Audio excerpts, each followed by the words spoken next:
day, everyone. I am Cornelia Isabella, and my partner is Luisa Quizon, and we are the Group 5. So, our topic is all about the Mimaropa region. So, what are the provinces under the Mimaropa region? So, Mimaropa is from the combination of its provinces, which are Mindoro, Marindoque, Romblon, and Palawan. So this is one of the two regions having no land borders. Together with Calabarzon, it's officially created with the partitioning of Region 4 Southern Tagalog into two regions. So one of its purpose is promoting efficiency in the government, accelerating social and economic development, and improving public services in the provinces covered. So next is the port of access. So the provinces in the Mimaropa region are mostly island provinces. So since they are islands, primary access is by air or sea. So by air, Puerto Princesa International Airport is the main gateway to the region both from domestic and international. So alternatively, domestic flight from Manila to San Jose Airport in Occidental Mindoro and El Nido, Palawan are serviced by Cebu Pacific. By sea, fast craft ferries are available from Batangas going to Buok and Mogpog in Marindoque, Calapan and Puerto Galera in Oriental Mindoro, San Jose and Abra de Ilog in Occidental Mindoro, and Romblon. Next, so fast facts about the Mimaropa region. So as you can see here, from Mindoro province nahimo na siyang Occidental and Oriental Mindoro. It is because on June 13, 1950, by the virtue of RA 505, Mindoro was split into two provinces, which are the Occidental and Oriental Mindoro. So, Occidental Mindoro is a province in the Philippines located in the Mimaropa region. So the province occupies the western half of the island of Mindoro. Its capital is Mamburao, but the largest municipality is San Jose. It has the land areas of 586,571. The major industries are agriculture, livestock, trade, and tourism. Number of towns and municipalities is 11. So next is Oriental Mindoro. So Oriental Mindoro is known as the Pearl of Mindoro. It is world famous for splendid beaches, coral reefs, and exquisite dive sites for new and experienced divers. Its capital is Calapan City. It has the land areas of 423,838. The major industries are agriculture, tourism, trade, and commerce. It has one city and 14 municipalities. So next is Marindoque. So Marindoque is a heart-shaped island which lies between the Bundok Peninsula at the southeastern part of Luzon and the island of Mindoro. So the original name of the island was Malandic. The Spaniards called it Mare Ondoque, finding it hard to pronounce the Malay word meaning sea everywhere or sea na dagat. So Marindoque, the capital is Buak with the land areas of 95,258. The major industries are agriculture, fishing, handicraft, and trade. The number of towns and municipality is 6. Next is Romblon. So Romblon is known for its local marble industry and the second biggest producer of the mineral in the country. It is also a tourist destination because of its unspoiled beaches. So the capital of Romblon kay Romblon Rasad, and land areas kay 153,345. The major industries are agriculture, livestock and poultry, fishing and mining.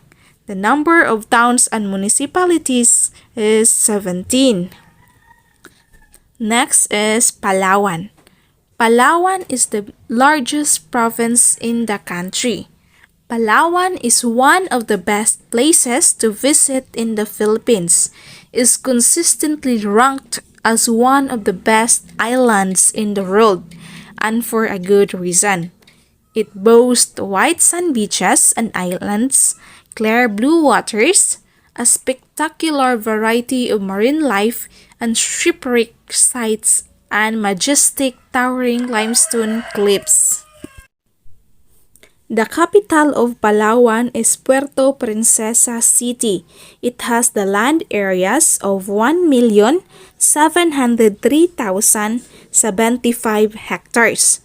The major industries are agriculture, fishing, logging, trade, and tourism. So number of cities 1 and 23 municipalities. So next is the attractions in the Region 4B, which is the Mimaropa. Na siya historical, cultural, and heritage attractions and the natural attractions. So let's start first in the Occidental Mindoro. So in historical or cultural and heritage attractions, na siya Parola Park. So Parola, also known as Pressing Park. It is a historic watchtower in the town of Sablayan in Occidental Mindoro. So, nasa siya sa natural attractions na siya Apo Reef National Park, Ambolong Island, Ambel Island, Siburan Island, Pandan Grande Island, and Mount Iglet. So, Apo Reef National Park is the largest reef in the Philippines with a shallow lagoon with a depth of 2 meters to 10 meters, surrounded by mangrove forest, which serves as source of food, nursery, and spawning ground of several coastal and marine species. Ang Ambolong Island is one of the stunning islands in Occidental Mindoro. It has a powdery white sand beaches, calm water, and clear waters, and beautiful sights of limestone cliffs. Ang Mount Iglet is known to Mangyan's as Mount Mangibok, which means steep mountain. It is so steep and dangerous. So next is the Oriental Mindoro. So sa Oriental, kina siya historical and heritage attractions. Siya Simbahang Bato, Mangyan Hanunoo Tribe, the Cross, ug ang Baluarte. Simbahang Bato is a Roman Catholic church located in Barangay Bangkoro, Nauhan, Oriental, Mindoro. And then, for the natural attractions, na siya Puerto Galera Beaches, Tamarao Falls, Mount Halcon, Nauhan Lake, National Park, and the Bulalakaw group of islands. So for the Tamarao Falls, it is located at Barangay Villaflor, Puerto Galera, Oriental Mindoro. Tamarao Falls stands at 423 feet and is one of Puerto Galera's most popular attractions.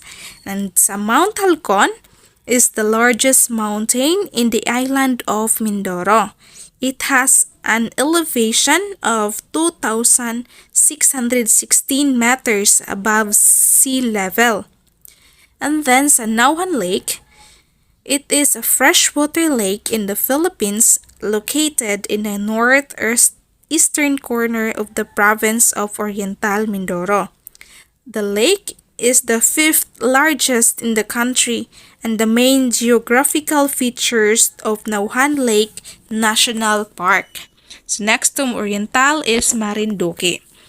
For the historical, cultural, and heritage attractions na siya'y Buwak Cathedral. Buwak Cathedral is a Roman cathedral church and cathedral in the town of Marinduque.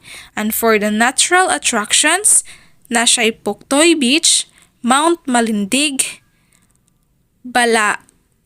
Balanacan Bay, Tres Reyes Island, and Malbog Sulphurs Spring. So, ang Puktoy Beach is one of the popular beaches in the Philippines located in the coastal town of Torrejos, Marinduque. And then, ang Mount Malindig. Mount Malindig is the large, potentially active stratovolcano on the island of Marinduque. It is the highest peak in the island, having an elevation of 1,157 meters above sea level. And then the Balanacan Bay is the major port in the island province of Marinduque. It is located at the northwestern tip of province in Barangay Balanacan at the town of Mogpog. And then the Tres Reyes Island can be found in Barangay Pinggan in Gasan, Marinduque. So the name of the islands are originally derived from the three kings of the Nativity, the Gaspar, Melchor, and Baltasar. Mao na siya ang the Tres Reyes Island. So next is Malbog Sulphur Spring. So the Malbog Sulphur Spring can be found at the base of Mount Malindig volcano. Na siya'y 2 swimming pools with warm, though slightly sulfuric waters are considered to be healing with medicinal properties. So, mao na siya ang sa Marinduque. Next is sa Romblon. Sa historical, cultural, and heritage attractions na siya'y Fort San Andres and Santiago and Romblon Cathedral. So, sa Fort San Andres and Santiago, muna siya ang the twin forts of Romblon. It were built under the supervision of Portuguese prior Father Agustin de San Pedro, popularly known as Padre Capitan. And for the natural attractions, na siya'y Crest de Gallo, Luok Bay Marine Sanctuary, Bunbun Beach, and Catingas River. So, ang Crest de Gallo, mao na siya ang one of the most surreal places we have ever had the pleasure of visiting. So, ang Luok Bay Marine Sanctuary is one of the longest standing tourism attractions on the island.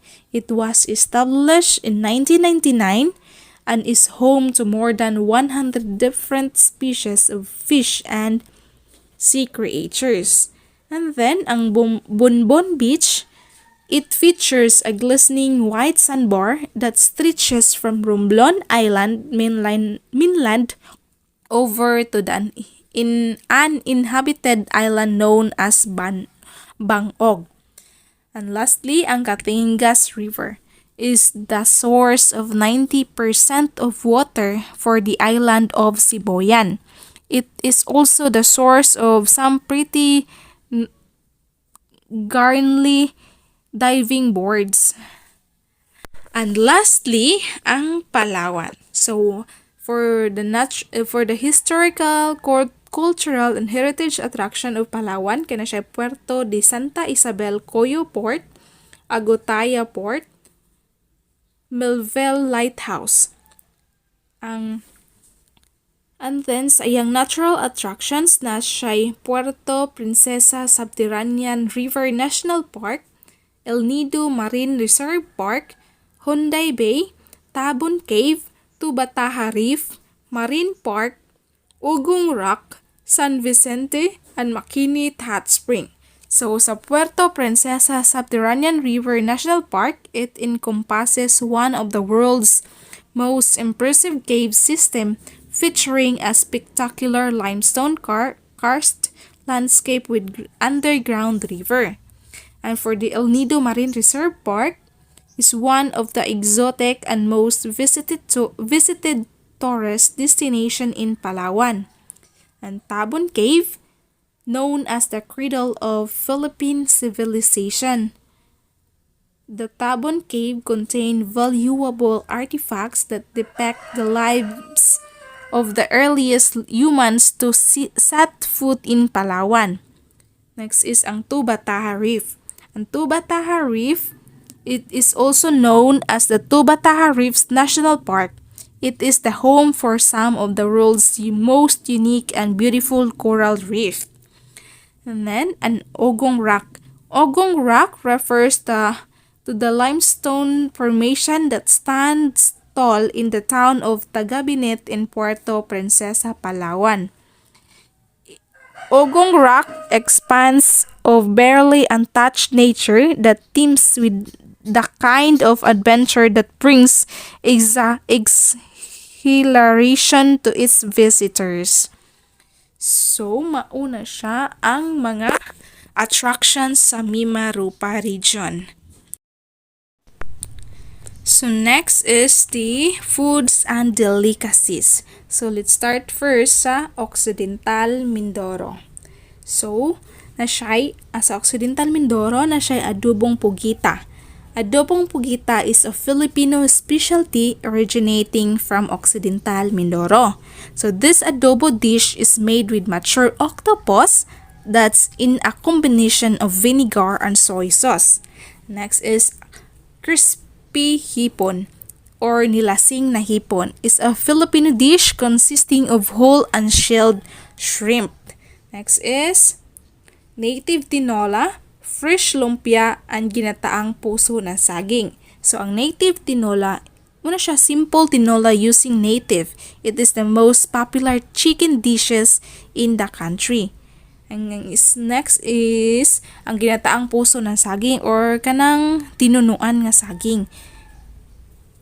Tinunuan nga puso sa saging is a Filipino dish. Marine banana blossoms are cooked in coconut milk. So next is sa Oriental Mindoro. So na siya'y suman sa lihiya. Suman sa lihiya or suman bulagta is a Filipino delicacy of glutinous rice mixed with a bit of lye water, wrapped in banana leaves and then boiled in water. Nasa jay adobo. So familiar na taning adobo. Semi-dried fish or kanang buwad.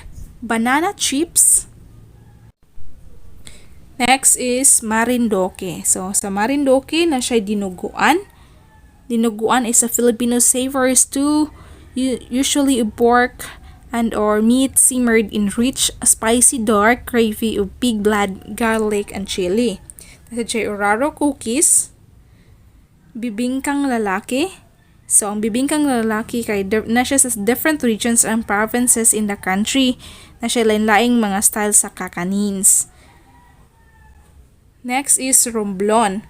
So sa romblon kay na siya'y boknoy siopaw. So it is a type of siopaw that is currently only found in Romblon Island. So mao siya sa Romblon ra gid nimo makita ang boknoy siopaw. Nasa siya'y orange ruffy kinilaw. So from the word kinilaw, so kinilaw ni siya. Next is Palawan. So sa Palawan naa siya'y tamilok. Ang tamilok is often called as a woodworm, but technically it is a mollusk that is among a group of saltwater clams without a shell. So daghang kay mga artist nga moadto ra og Palawan para motilaw ani nga tamilok.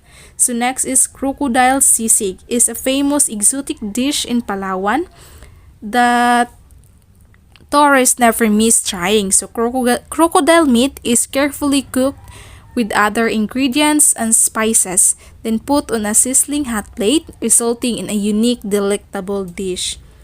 Next is danggit lamayo. So, siya lechon kawali and kare-kare. So, mga familiar naman tani nila. So, sa nasa dry recommended pasalubong na siya oraro cookies, lansones, rambutan, banana chips, dried fish, cashew nuts, shirts, handicrafts, wood cravings, products. So, mao na siya ang mga recommended yun nga pasalubong kung mo visit ta dito nga region. So, next, it will be discussed by Miss Luisa Quizon. So, let's move to the festivals and special events. Also, this is the main reason why we travel or go to that particular place. In every places, there are different festivals and special events that is happening or going to happen. But let's just focus in the provinces of Mimaropa region. So these are the best festivals and special events of each provinces. In exploring the Mimaropa region with your family, loved ones, or friends, best friends, I will give you an idea about what are the festivals and special events of each provinces so that you have an information of when and where the festivals are going to happen. So first is in Occidental Mindoro. The Goy Festival is celebrated every January 18 in the town of Sablayan, Occidental Mindoro. This festival features the Mangyan tribe and its rich cultural heritage that is to be admired by many people who visit the place during festivities. So, this festival is all about the Mangyan tribe and their rich cultural heritage. The Saknunang Festival, held every fourth week of April in San Jose, Mindoro Occidental. Saknunang, a Mangyan word, is literally meant bayanihan. It is a Thanksgiving festival of San Jose for the blessings of the province. So this festival is a Thanksgiving festival. Let's move to Oriental Mindoro. So these are the best festivals and special events in Occidental Mindoro. First is the Mimaropa Festival. The first Mimaropa Festival was held in Calapan City on November 9 to 15, a showcase to share their products and services to fellow Mimarupans. Banana Festival held each March 18 to 19 in Baco, Oriental Mindoro is a festival of the wealth of bananas. It features the distinctive assortments of banana like the Señorita, the Latundan, the Lakatan, and the Saba. So these festivals shows how they are abundant of bananas. The Baghari Festival, held every 25th of April, is a colorful commemoration of the importance of the rainbow in the history of the town of Pinamalayan. The celebration includes a street dancing competition, cultural presentations, religious and cultural activities, and products and trade fair. So, what a colorful festival! Malasimbu Festival, happening on March 10 to 12 at the foot of Mount Malasimbu in Puerto Galera.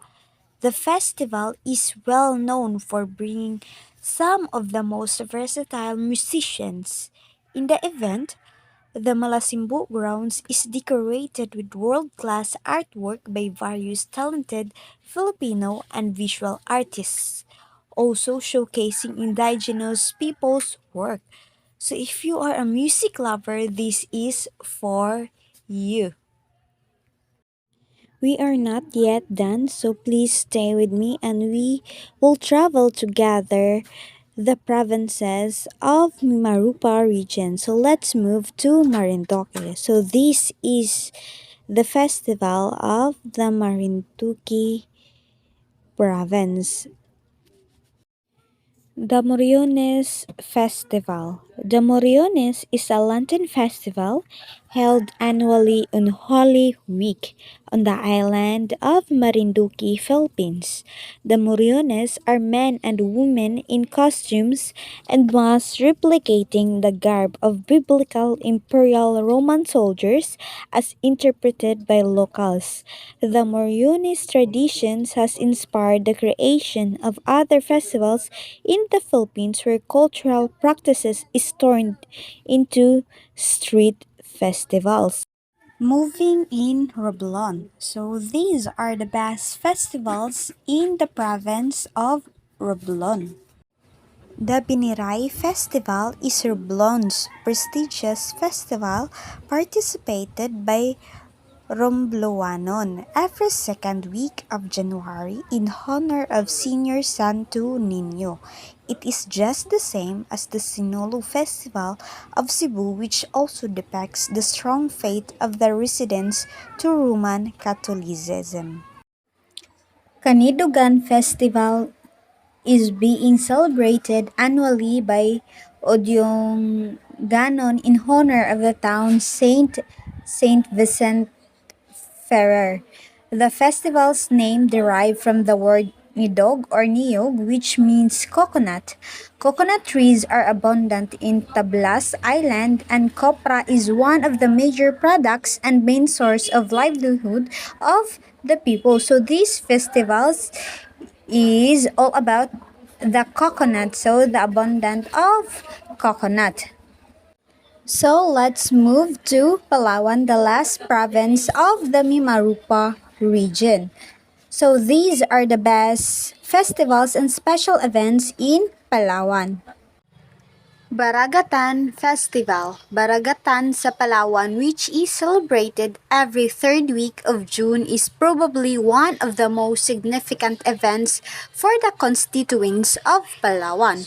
It is a festival of Palawan's natural and cultural heritage, showcasing the beauty and bounty of the province in its people, agricultural crops, arts and crafts, tourism destinations, and environment. Colombo Festival is a celebration that is conducted every 15 up to 18th day of March, celebrated by the town of El Nido that features parade and street dancing of townspeople wearing Colombo or mosquito nets. So as we can see in the picture, the costumes are mosquito nets or Colombo. Anihan Festival. The Anihan Festival is celebrated every October 25 to 31 of each year in Nara, Palawan. It is a celebration of thanksgiving for the bountiful harvest that the people have received during the year and a prayer that New Year's harvest will be just as plentiful. It is a Thanksgiving festival for the bountiful harvest or Ani in Nara, Palawan. So that are the special events and festivals in the Mimaropa region. So let's move to the major cultural groups. The Mangyans, Tagbanwas, Tagalogs are the major cultural groups in the region of Mimaropa. The Mangyans, Tagbanwas are the early inhabitants in the Mimaropa region. So, Mangyans. Mangyan is the generic term for the 8 indigenous groups in Mindoro. These indigenous groups include the Hanono, the Alangan, the Taubid, the Bangon, the Tadyawan, the Ratagnon, the Iraya, and the Buhid.